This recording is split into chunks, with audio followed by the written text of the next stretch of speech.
Do your slow motion videos look choppy or laggy after editing?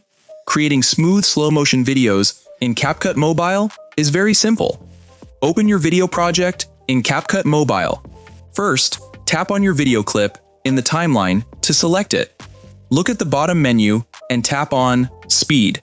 Next, go ahead and select Normal. Now, drag the speed slider to the left to 0.5x or lower. To fix laggy footage, tap on Make it smoother below the slider. Choose Better Quality, so CapCut Mobile creates smooth frames. Tap the check mark and let CapCut process the clip.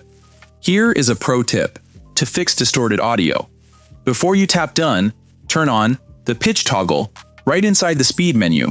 This keeps your original audio pitch normal, so voices do not sound weird or deep.